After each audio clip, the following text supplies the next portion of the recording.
நாங்கள் அனைத்து துறைமுக ட்ரெய்லர் சங்க கூட்டமைப்பு சார்பாக வந்திருக்கேன். என்னோட நேம் வந்து கே சுரேஷ் பாபு. இந்த சங்கத்தில் வந்து நான் செயலாளராக இருக்கேன். நாங்கள் வந்து இன்றைக்கி எழிலகரத்தில் வந்து டிரான்ஸ்போர்ட் கமிஷனர் வந்து சாரை மீட் பண்ண வந்திருக்கோம். என்ன விஷயத்துக்காக மீட் பண்ண வந்திருக்கோன்னா, இங்கே வந்து சென்னை துறைமுகம் காட்டுப்பள்ளி துறைமுகத்தில் வந்து அதிக பாரம் ஓவர்லோடு ஏற்றுறது சம்மந்தமாக வந்து டிரான்ஸ்போர்ட் கமிஷனரை மீட் பண்ண வந்திருக்கோம். டிரான்ஸ்போர்ட் கமிஷனரை மீட் பண்ணி எங்களோட ஓவர்லோடு வந்து எங்களோட வண்டிக்கு வந்து பாசிங் வெயிட் தான் ஏற்றணுன்ற மனு கொடுக்க வந்திருக்கோம். அது இல்லாமல் எஃப்சி ஸ்டிக்கர், நம்ம வண்டிங்களுக்கு வந்து எஃப்சி ஸ்டிக்கர் வந்து நாங்கள் ட்ரெய்லருக்கு வந்து பிரபலிக்கும் ஸ்டிக்கர் வந்து ஒரு காலத்தில் வந்து ஒரு 2 years பேக் வந்து பார்த்திங்கன்னா நாங்கள் ஸ்பேர் பார்ட்ஸில் கடையில் வாங்கும் போது வெறும் 350-400 தான் இருந்தது அந்த ஸ்டிக்கர் ரேட்டு. இன்றைக்கி ஆக்சுவலாக பார்த்திங்கன்னா இப்போ வந்து கவர்மெண்ட் வந்து இந்த அரசாங்கத்தை இந்த ஐஎஸ்ஐ முத்திரை உள்ள ஸ்டிக்கர் தான் வாங்கணும்னு சொல்லிட்டு ஒரு இது அனௌன்ஸ் பண்ணாங்க. அந்த அனௌன்ஸ்மெண்ட்டுக்கான ரேட்டு வந்து எங்கள் வண்டி ஓனர்களுக்கு யாருக்குமே அது தெரியவில்லை. அது வந்து ஆர்டிஓ சம்மந்தப்பட்ட ஆர்டிஓ ஆஃபீஸில் போய் கலெக்ட் பண்ணிக்கிங்கன்னு சொல்கிறாங்க. அந்த ஆர்டிஓ நிறுவனத்துக்கிட்ட நாங்கள் வந்து நாங்கள் ராயபுரம் சார்ந்த துறைமுகத்தை சார்ந்த ஓனர் எல்லாம் இங்கே நிற்கிறோம். இந்த ஓனருங்க எல்லாம் வந்து பார்த்திங்கன்னா இங்கே இருக்கிற ஆர்டிஓ வந்து 2 ஆர்டிஓ ஆஃபீஸ் தான். ஒன்று தண்டையார்பேட்டை, இன்னொன்று வந்து புளியாந்தோப்பு. இந்த தண்டையார்பேட்டை ஆர்டிஓ ஆஃபீஸில் என்ன சொல்கிறாங்க, எங்களுக்கும் அந்த எஃப்சி ஸ்டிக்கருக்கும் சம்மந்தம் இல்லைன்றாங்க. அதே போல் புளியாந்தோப்பு ஆர்டிஓ கேட்டால் எங்களுக்கும் அந்த எஃப்சி ஸ்டிக்கருக்கும் சம்மந்தம் இல்லை, உங்களுக்கு எங்கே வந்து அந்த பிரபலிக்கு ஸ்டிக்கர் கொடுக்குறாங்களோ அங்கே போய்ட்டு நீங்கள் கேட்டு வாங்கிக்கிங்கன்றாங்க.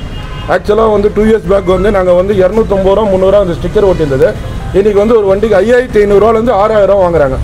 இந்த 5500 6000 கொடுக்கறதுக்கு யாருக்கு அவங்களுக்கு பர்மிஷன் கொடுத்தாங்கன்னு கேட்டால் எங்களுக்கு தெரியல, இது வந்து அரசாங்கம் இந்த ஸ்டிக்கர் தான் ஒட்டணுன்றாங்க. ஆனால் ஆக்சுவலாக இந்த ஸ்டிக்கர் வந்து 250 300 தான் பண்ணிகிட்டு இருந்தோம். ஒரு உடனடியாக வந்து ஒரு வண்டிக்கு ஒரு எஃப்சி பண்ணுறதுக்கு 5000 6000 அந்த ஸ்டிக்கர் எங்களால் வாங்கி ஒட்ட முடியல. ரெண்டாவது, ஒரு வண்டி வந்து ஒரு வேலை பார்க்குறது எஃப்சி இன்சூரன்ஸ் எடுக்க முடியாமல் சூழ்நிலை இருக்கும். கொரோனா பாதிப்பில் எங்களோட தொழிலே டோட்டலாக முடங்கி போய் கிடக்குது. இந்த நேரத்தில் வந்து எங்களோட வாழ்வாதாரம் ரொம்ப பாதிக்கும் போது இப்போ வந்து காலகட்டத்தில் வந்து இந்த கொரோனா டைமில் வந்து ரிலாக்ஸேஷன் கொடுத்துருந்தாங்க. எஃப்சிக்கும் இன்சூரன்ஸுக்கெல்லாம் வந்து ஒரு ரிலாக்ஸேஷன் கொடுத்துருந்தா அந்த டைம் வந்து இப்போ பார் பண்ணிட்டாங்க. அட் டைமில் வந்து நாங்கள் எஃப்சி இன்சூரன்ஸ் எடுக்க போகும்போது இந்த 250 ரூபா ஸ்டிக்கரை வந்து நீங்கள் 6000 ரூபா கட்ட சொல்கிறாங்க. இந்த 6000 ரூபா நாங்கள் எங்கே போய் கட்டுறது? எங்களுக்கு தொழிலே ஒரு நாள் வண்டி ஓட்டினா 750 ரூபாலேருந்து 1000 ரூபா தான் அதிகபட்சம் மார்ஜின் கிடைக்குது.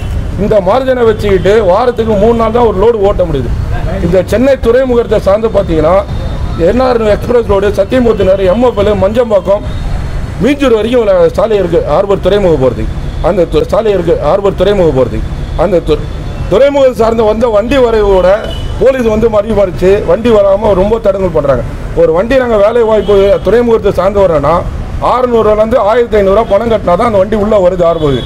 இதெல்லாம் பார்த்து நீங்கள் டிரான்ஸ்போர்ட் கமிஷனர்கிட்ட எங்கள் மனு கொடுக்கறதுக்காக நாங்கள் வந்திருக்கோம்.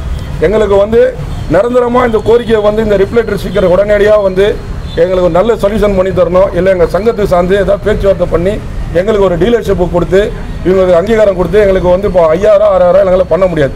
அது மேக்ஸிமம் கவர்மெண்ட் என்ன ரேட்டு சொல்கிறோம் அந்த ரேட்டுக்கான வேலை வாய்ப்புகள் கேட்குறதுக்காக நாங்கள் டிரான்ஸ்போர்ட் கமிஷனர் சாரை இன்றைக்கி வந்து நாங்கள் மீட் பண்ண வந்திருக்கோம். அதிகபட்சம் ஓவர்லோடு மெயினாக மேக்ஸிமம் ஓவர்லோடு ஏற்றக்கூடாது. ஏன்னா இந்த சென்னை சரௌண்டிங்கில் ஃபுல்லாக வந்து மெட்ரோ ரயில் ப்ராஜெக்ட் வந்துருச்சு. இந்த மெட்ரோ ரயில் ப்ராஜெக்ட் பார்க்கும்போது ஒரு வண்டியில் வந்து 60 டன் 80 டன் ஏற்றிட்டு போகும்போது உயிர் சேதாரம் அதிகமாகுது, பிரேக் ஃபெயிலியர் ஆகுது. அதனால் நாங்கள் பாசிங் லோடு தான் ஓட்டுவோம்னு சொல்லிட்டு எங்கள் மனுதாரர் நாங்கள் கோர்ட்டுலேயும் வந்து கேஸ் போட்டிருக்கோம். எங்கள் சங்கத்தின் சார்பாக நாங்கள் கோர்ட்டில் வழக்கு பண்ணியிருக்கோம். அந்த வழக்கம் வந்து போயிட்டுருக்கு.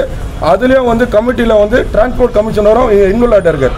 ஆனால் நேற்று தேர்தல் இது கமிஷனர் கோர்ட் அறிக்கையில் என்ன கொடுத்துருக்காங்க, நான் வந்து கண்காணிச்சிருக்கேன். கோர்ட்டு கண்காணிப்பு அப்புறம் தான் இன்னும் ஓவர்லோடு அதிகமாக போயிட்டுருக்கு.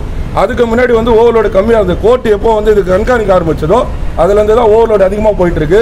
உடனடியாக ஓவர்லோடு ஏற்றுறதை வந்து தவிர்க்கணும். எல்லாரோட வாழ்வாதாரத்தை மீட்டு எடுக்கணுன்றது எங்கள் டிரான்ஸ்போர்ட் உரிமையாளர் எல்லாத்தையும் சங்கத்தை சார்பாக தெரிவிப்படுத்துகிறோம். நன்றி, வணக்கம் சார். ஒரு வண்டிக்கு வந்து பார்த்தீங்கன்னா சார் டபுள் ஆக்சல் பாட்டி வீட்டு வண்டி பார்த்தீங்கன்னா 32,500 34,500 தான் பாசிங். அவ்வளோதான் ஏற்றணும் அந்த வண்டியோட கெப்பாசிட்டி. அந்த வண்டியோட எம்டி ஆடை வந்து பார்த்தீங்கன்னா 13 சில்லரை வரும். அந்த லோடோட கெப்பாசிட்டி பார்த்தீங்கன்னா ஒரு மேக்ஸிமம் 16 18 டன் 20 டன் வரைக்கும் ஏற்றலாம். இதை தான் வந்து கவர்மெண்ட் கொடுத்த வேல்யூபிள். இல்லை இப்போ சாருக்காக தான் வெயிட்டிங்கு. அதுக்காக நீங்கள் ப்ரெஸ் மீட் கொடுக்குறதா கூப்பிட்டீங்கன்னா நான் வந்தோம். இப்போ சாரை மீட் பண்ண போகிறேன். என் பேர் வந்து சுரேஷ் பாபுங்க. இந்த சங்கத்தில் வந்து ஆல் சீப்போர்ட் ட்ரெய்லர் கன்சார்டியமில் செயலாளராக இருக்கேன். ஓகேண்ணா.